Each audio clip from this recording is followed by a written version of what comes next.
Praise the lord. దేవునికి మహిమ కలుగును గాక. దేవుడు మనలను దీవించును గాక. ప్రియమైనటువంటి దేవుని బిడ్డలారా, కొంతసేపు దేవుని వాక్యాన్ని ధ్యానించేద్దాం. మనము ధ్యానం చేసుకున్నటువంటి అంశము మత్తయి సువార్త 5వ అధ్యాయము 13వ వచనం నుంచి 16వ వచనం వరకు.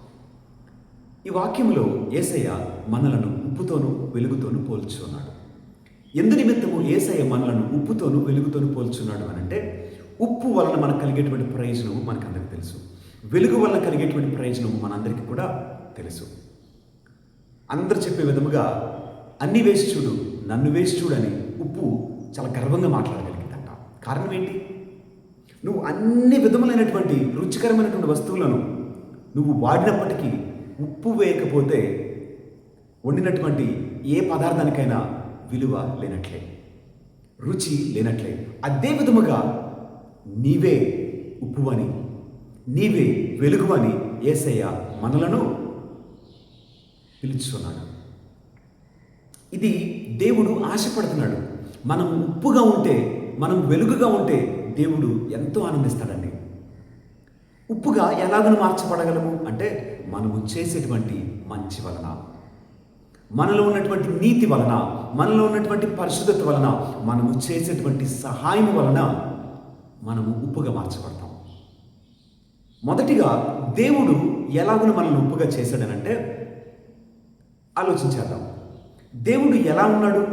ఆయన ప్రేమస్వరూపి, ఆయన కృప కలిగినటువంటి దేవుడు, దయ కలిగినటువంటి దేవుడు, కనికరము కలిగిన దేవుడు, ఆయన అతి పరిశుద్ధుడు, ఆయన నీతి కలిగినటువంటి దేవుడు, ఆయన మహోన్నతుడు, మిక్కిలి ప్రభావం కలిగినటువంటి దేవుడు, జాలి కలిగినటువంటి దేవుడు.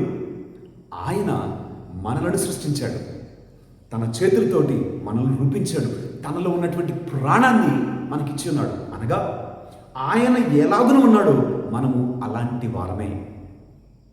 ఆయనలో నీతి ఉన్నదా? మనలో నీతి ఉండాలి. ఆయనలో పరిశుద్ధత ఉన్నదా? మనలో పరిశుద్ధత ఉండాలి. ఆయన మంచివాడా? మనము మంచివారమే. ఆయన ఎలాగున్నాడో మనము అలాగున చేయబడిన వారము, అలాగున సృష్టింపబడిన వారము. కనుక నీవు ఆయన చేసిన మంచి అయితే మనము కూడా మంచి చేయాలి. ఆయనలో ఈ లక్షణాలన్నీ ఉంటే మనలో కూడా ఈ లక్షణాలు ఉండాలి కదా. అప్పుడు మనము ఈ లోకమునకు ఉప్పు వలె, ఈ లోకములో మనము వెలుగు వలె ఉంటామండి. ఇప్పుడు యేసయ్య ఈ లోకంలో ఏం చేశాడనంటే, ఆయన సర్వవిధములుగా మేలే చేశాడు. అడిగిన వారికి లేదనక ఇచ్చున్నాడు. అందరినీ ఆదరించాడు. ఆయన విభజించలేదు, వర్గీకరించలేదు, అంతర్యాలు సృష్టించలేదు. అందరినీ కూడా అంగీకరించాడు. నా బిడ్డలని ఆయన ప్రేమించాడు. ఈ గొప్ప మనస్తత్వము మనల్ని ఎప్పుడైతే ఏలుబడి చేస్తూ ఉందో ఆ రోజున మనము ఉప్పు వలె మార్చబడతాం. మన వలన ఒక మనుష్యుడు దేవుని బిడ్డగా మార్చబడితే, మన వలన ఒక ఆత్మ రక్షింపబడితే అప్పుడు నీవు వెలుగుగా మార్చబడతావు. మనలో ఉప్పదనం ఉన్నది, మనలో వెలుగున్నది. కానీ ఈ ఉప్పు అనేటువంటిది అనేక మంది జీవితానికి రుచిగా మార్చబడాలి. ఈ వెలుగు అనేక మందికి యేసయ్యను చూపించేటువంటి ఒక మార్గముగా, ఒక సాధనముగా మార్చబడాలి. అనేక మార్లు మనం మాట్లాడేటువంటి మాటలు ఎలా ఉన్నవి ఒకసారి ఆలోచించండి. కఠినమైనటువంటి మాటలు, నిందించేటువంటి మాటలు, దూషించేటువంటి మాటలు, వ్యర్థమైనటువంటి మాటలు, దుర్భాషలు.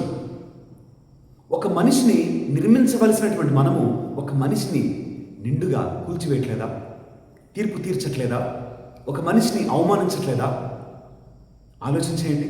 యేసయ్య మనందరితో చెప్పుచున్నాడు కదా, నీ మాట ఎంత స్పష్టముగా ఉండాలంటే ఒక మనిషిని ఓదార్చే విధంగా ఉండాలి, ఒక మనిషికి నెమ్మదినిచ్చే విధంగా ఉండాలి, ఒక మనిషి జీవితాన్ని కట్టే విధంగా ఉండాలి, నిర్మించే విధంగా ఉండాలి, సానుకూలంగా మాట్లాడాలి మనం. అలా కాకుండా మనకున్న కోపం అని, మనకున్నటువంటి అనేక రకములైనటువంటి ఆలోచనలు బట్టి అని, వ్యతిరేకతను బట్టి, మనలో ఉన్నటువంటి పగను బట్టి, కక్షను బట్టి, మనకు ఇష్టం లేదని చెప్పేసి అని మనకు నచ్చిన విధముగా మాట్లాడి అవమానించి నిందించి కృంగిపోతున్నటువంటి మనిషికి మనం ఇంకనూ కృంగదీసిన వారమైతే నీవు ఎలాగునా ఉప్పుగా పిలువబడతావు? ఆలోచించేయండి. ఉప్పుదనం అంటే ఏంటి? నీ మాటే చెదిరిపోయినటువంటి ఆ గుండెకు, చెదిరిపోయినటువంటి ఆ మనసుకు, కృంగిపోయినటువంటి ఆ మనిషికి నెమ్మదిగా మార్చబడాలి. నీ మాటే వారికి ఎంతో ధైర్యాన్ని ఇవ్వాలి. నీ మాటే వారికి సమాధానాన్ని కలుగు చేయాలి. నీ మాట ఒక కుటుంబ స్థితిగతులను నిర్మించగలగాలి. ఈనాటి ఈ ప్రపంచంలో భార్యకు భర్తకు సమాధానం లేదు, బిడ్డలకు తల్లిదండ్రులకు సమాధానం లేదు. నీవు వెళ్ళి నీ మాట్లాడినటువంటి నీ మాట ఆ కుటుంబంలో సమాధానాన్ని కలిగించినట్లయితే నీవే ఉప్పువి.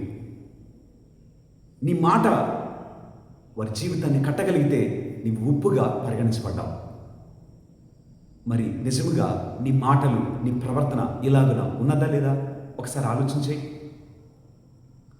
రెండవదిగా నీవే వెలుగు అని చెప్పేసని యేసయ్య మాట్లాడుతున్నాడు. వెలుగు దేనికి సాదృశ్యం? జీవానికి సాదృశ్యం. వెలుగు పరిశుద్ధతకు సాదృశ్యం. వెలుగు నీతికి సాదృశ్యం. నీవు వెలుగు మార్చబడాలనంటే మొదటిగా నీ దృష్టి ఎలా ఉండాలి?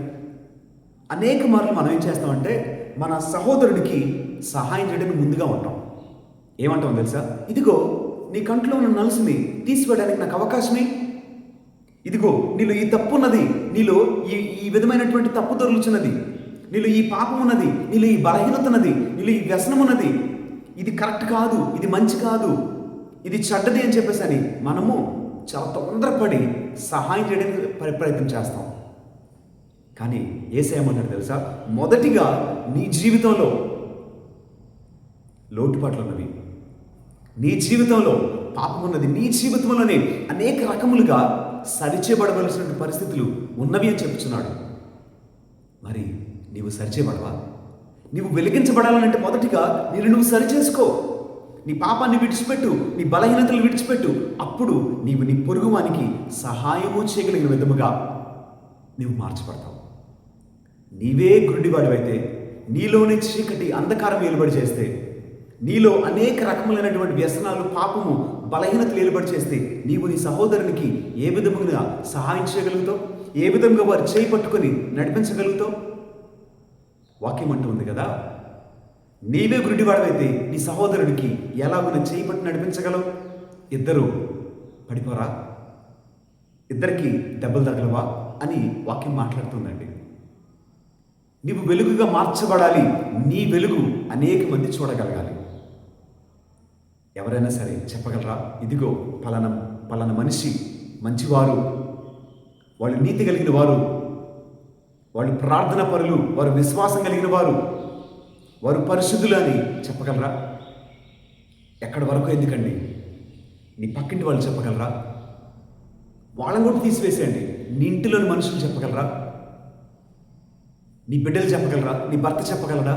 నీ భార్య చెప్పగలదా? ఇదిగో నా భార్య నీతిమంతురాలు, ఇదిగో నా భర్త నీతిమంతుడు, ఇదిగో నా బిడ్డలు, ఇదిగో నా తల్లిదండ్రులని నీ కుటుంబస్తులు చెప్పగలరా? అడిగి చూడండి.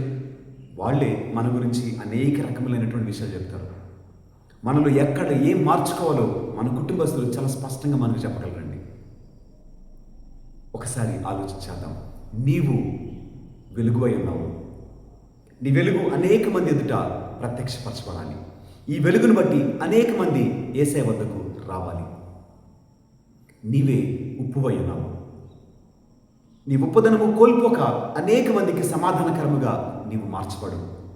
నీలో ఉప్పున్నది, నీలో వెలుగున్నది. ఇది అనేక మంది చూడగలిగినట్లుగా యేసయ్య సన్నిధిలో ప్రార్థించేద్దాం. తద్వారా దీవించబడదాం. దేవుడు మనలను దీవించును గాక.